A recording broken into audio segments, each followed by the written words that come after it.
matiri kuimba ngatirangarire kuti isongo yatiri kuimbirana pachezvedu, saka ngatiimbei nerudo mukati. Mwari ngave nemi mose akatisanganizve amutungamirire. Mwari ngave nemi mose kuti tisangane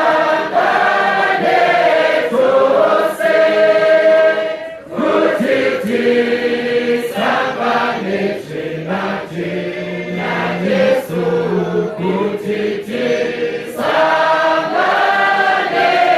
tose.